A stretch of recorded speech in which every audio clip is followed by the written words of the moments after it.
Semua, perkenalkan saya Erni Marianti. Di sini saya akan menjelaskan sedikit tentang sejarah perkembangan ilmu zaman Yunani kuno. Ini berkembang sejak abad ke-6 sebelum Masehi.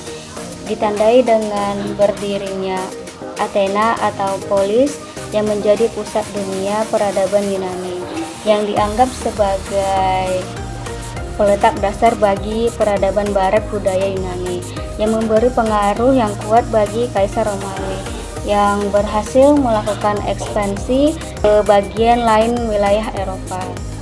Pada zaman peradaban di Yunani kuno, pada jarak waktu dari abad ke-6 sebelum Masehi sampai dengan abad ke-4 sebelum Masehi.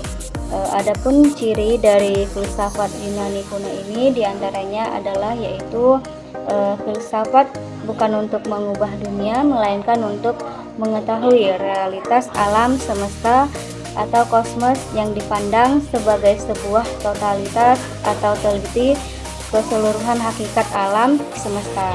Nah, dalam sebuah keseimbangan atau harmonisasi yang paling dicari melalui filsafat adalah ide tentang yang tetap atau konstan. Adapun filsafat terkemuka pada zaman ini diantaranya Plato yang menganut aliran rasionalisme dan Aristoteles yang menganut aliran empirisme. Namun, sebelum sampai pada dua filsafat besar tersebut, kita akan membahas tentang Socrates.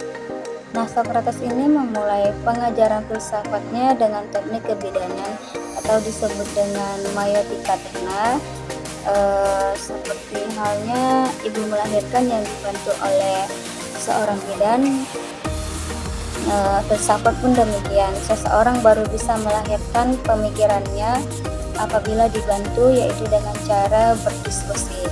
Dia sering menghadiri kedatangan orang dengan tema-tema yang sangat menarik.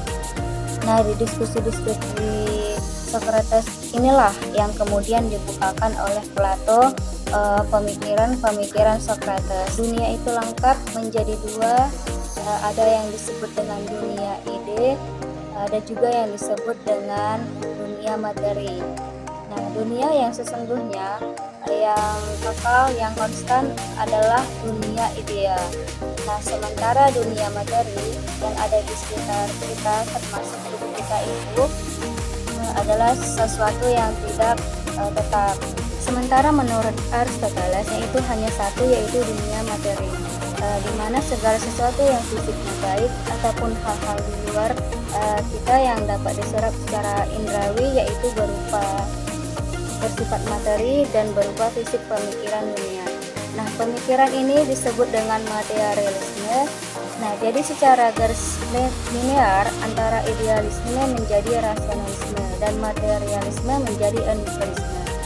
Materi ini sebelumnya Plato dirikan di akademi pada tahun 387 sebelum Masehi. Di Athena, Aristoteles menjadi murid Plato sejak usia 17 tahun. Kemudian menjadi guru di Akademi Plato selama 20 tahun. Setelah Plato meninggal, Aristoteles meninggalkan akademinya dan menjadi guru bagi Alexander Agung dari Makedonia pada saat Alexander Agung berkuasa sekitar tahun 336 sebelum Masehi. Aristoteles kembali ke Athena dan mendirikan akademinya sendiri yang diberi nama Lyceum. Sejak saat itu filsafat dan ilmu pengetahuan berkembang sangat pesat.